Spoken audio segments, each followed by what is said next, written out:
ओम शांति। आज 26/7/24 प्रातमुरली ओम शांति बापदादा मधुबन।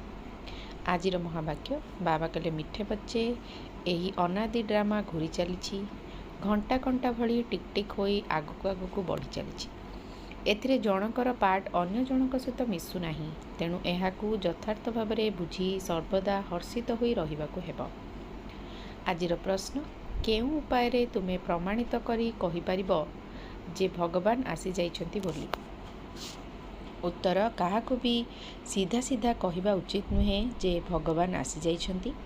एभली कहिबा द्वारा लोक माने परिहास करिवे, अनेक प्रकारर कथा कहिबे, काहेकि ना आजिकाली निजकू भगवान बोलाउथुबा व्यक्ति बहुत अछंती।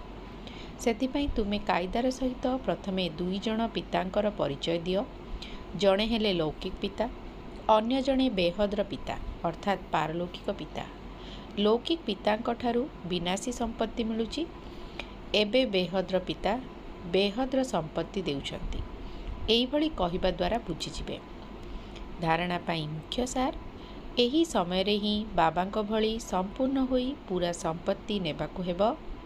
बाबांकर समस्त शिक्षा को निज भितरे धारण करी तांको भली ज्ञानर सागर सुख शांतिर सागर हेबाकू पड़िबो। बुद्धि को पारस्मणी सदृश करिबा पाई पाठपढ़ा उपरे संपूर्ण ध्यान देबाकू हेबो। निश्चय बुद्धि होई मनुष्यरु देवता हेबार परीक्षा रे पास हेबाकू पड़िबो।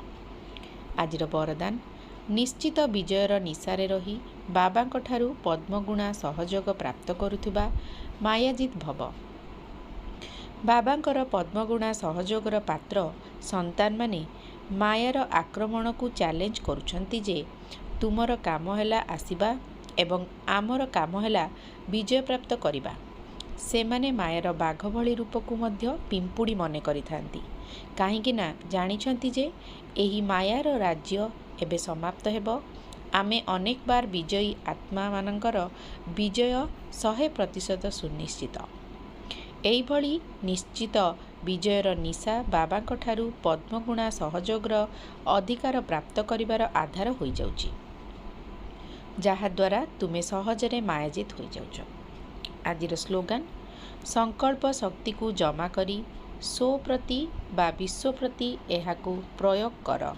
ओम शांति।